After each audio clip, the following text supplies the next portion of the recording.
Yo, mga sangkay, meron po ngayong malalang nadiskubre.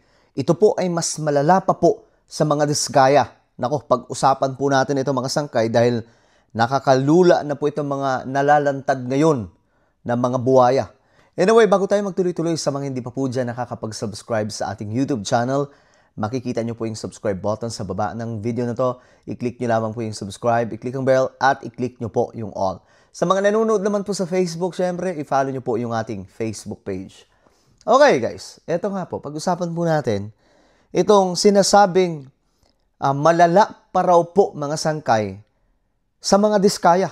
Ano ito? Ito, pakinggan po natin ang balita mula po ito sa Bilyonaryo News Channel. Alam nyo mga sangkay, nabibilib din talaga ako dito sa Bilyonaryo News. Kasi, ang gagaling po nila maghalungkat ng mga issues, lalong-lalo na po yung mga kinakasangkutan nito mga buhaya.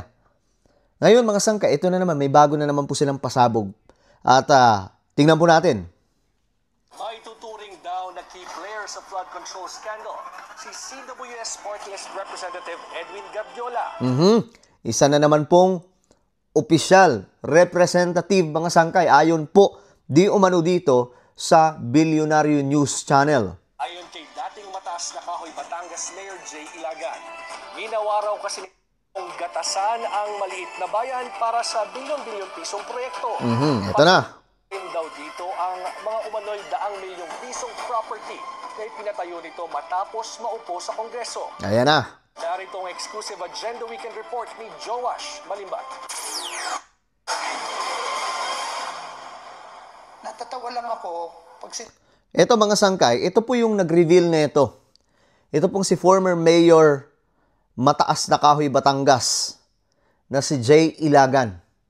Yan po. Siya po yung nag-reveal mga sangkay tungkol po sa malaking katotohanan, tungkol po di umano dito sa kinakasangkutan nitong kongresista mga sangkay. Sabi ko nga sa inyo malalim po itong korupsyon. Kaya pala kahit po yung mga dating pangulo ay hindi po binangga ito kasi nga po talagang mapanganib. Pero si BBM sinuong.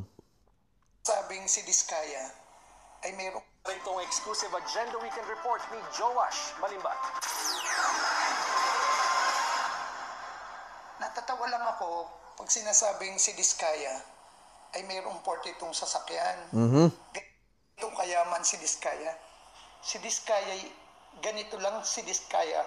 Oh, ito lang daw mga sangkay. Ang mga diskaya ay ganito lang daw po. Ito lang. Ibig sabihin, hinliliit lamang. Ngayon mga sangkay, sino dyan? Itong sinasabing Gardiola. Kumpara sa kayamanan ng Gardiola. Ito ang inilahad ni former Mataas na Kahoy Batangas Mayor J. Manalo Ilagan sa isang eksklusibong panayam sa Bilyonaryo News Channel. Ayon kay Ilagan, isa si Construction Workers Solidarity o CWS Party List Representative Edwin Gardiola sa mga ituturing na main players sa nangyaring flood control scandal. Okay. Main players. Isa po sa main players. Ito po yun mga sangkay. Ayan. Siya po yung itinuturo mga sangkay na kumbaga involved di umano. No? Ayan mga sangkay. Sabi, pag sinabing key players, ibig sabihin, malaki ang involvement dito pagdating po sa malalang korupsyon. Bentahan umano ng mga proyekto sa Kongreso at sa DPWH. Grabe. Sa kanyang pagsisiwala, inilahad ni Ilagan na tila ginagawa umanong bagsakan ng mga proyekto ni Gardiola at Mataas na Kahoy, kung saan kasalukuyang nakaupo bilang alkalde at vice-alkalde. Itong Mataas na Kahoy mga sangkay, ito po ay bayan. No? Ngayon, dito na binabagsak yung mga malalaking proyekto. Para ano? Pagkakitaan. Ang iba pang kapamilya. Ako ay nananawagan sa ICI, sa ating Pangulo, na kung maaari ay maimbestigahan ang bayan ng Mataas na Kahoy. Ayan na, mga sangkay. 6 na barangay kami dito. 16. 20 Ilan? sa ICI, sa ating Pangulo, na kung maaari ay maimbestigahan ang bayan ng Mataas na Kahoy. 16 na barangay kami dito. Almost 20,000 ang botante. Ang ibinagsak na pondo dito for the year 2025 Ito ha, for the year 2025 lamang na pondo. Pakinggan nyo. ay 3 bilyon. 3 billion. 3 billion mga sangkay. ginagawang palabigasan, dito ibinabagsak ang mga proyekto. Una nang iniulat ng Billionaire News Channel na may 5 kumpanyang nakapangalan mismo sa mga Guardiola. 3 rito ang may double to triple A license sa Philippine Contractors Accreditation Board o PICAB na nakakuha ng bilyon-bilyong pisong kontrata sa pamahalaan taon-taon. Okay, nakakakuha daw po ng bilyon-bilyon na kontrata sa pamahalaan taon-taon. Ang Newington Builders na nakapangalan sa sister-in-law ni Congressman Edwin, si Elaine Guardiola. Ayan. Isa daw po itong Newington Builders. Ayan ang mga sangkay. Nakapangalan daw po ito kay... Sino ba to? Grabe itong... Alam niyo mga sangkay, kapag hindi po ito nasolusyonan, nako po, pagtatawanan po tayo ng maraming mga bansa. Kaya kailangan po maano talaga ito, matikil na itong matinding korupsyon. Ito mga sangkay, pakinggan natin. License sa Philippine Contractors Accreditation Board o PICAB na nakakuha ng bilyon-bilyong pisong kontrata sa pamahalaan taon-taon. Una ang Newington Builders na nakapangalan sa sister-in-law ni Congressman Edwin, si Elaine Guardiola. Dalawa, ang S.Ang Construction and General Trading Incorporated na nakapangalan naman sa anak niyang si Kim Ann Guardiola Esguer. Grabe, no? Hakot na hakot, men.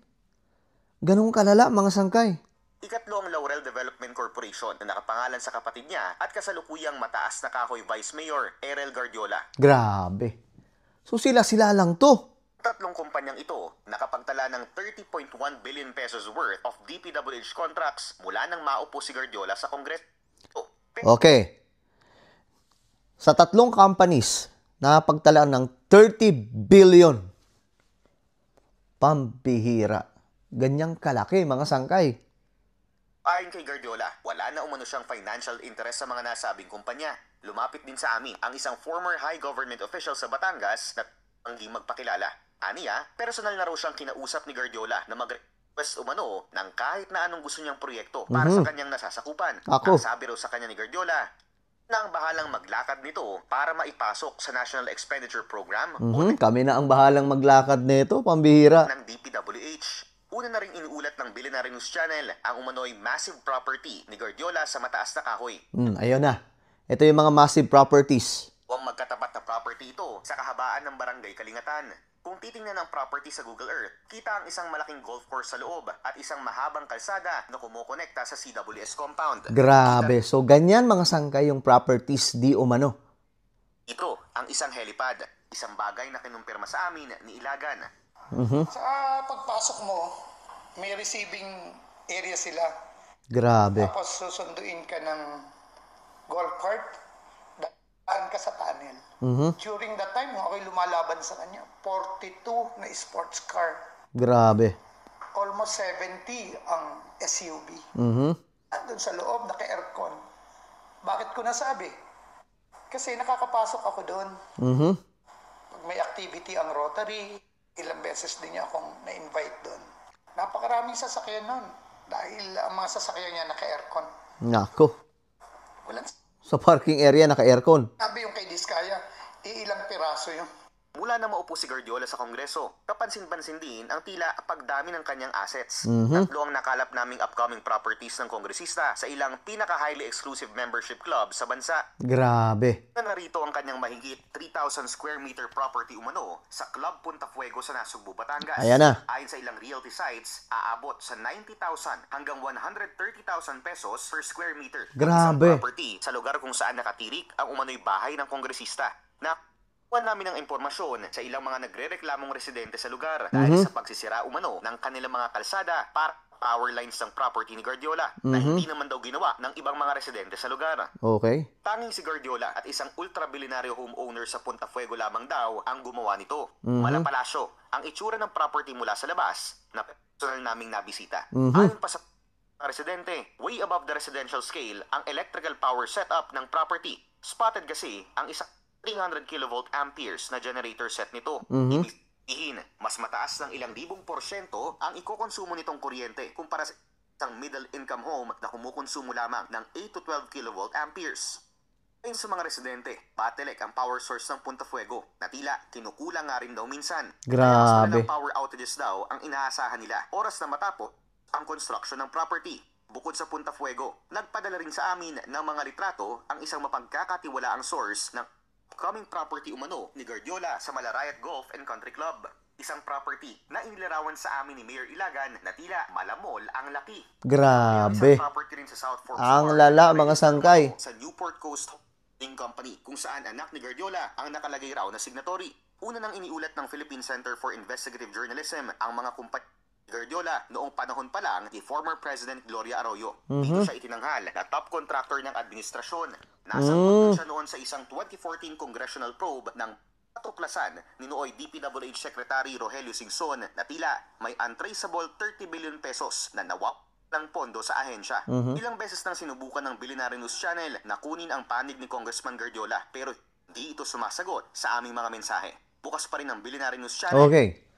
So, bistado mga sangkay. No? Malaking impormasyon to. So, dapat ang ICI ay kumilos dito.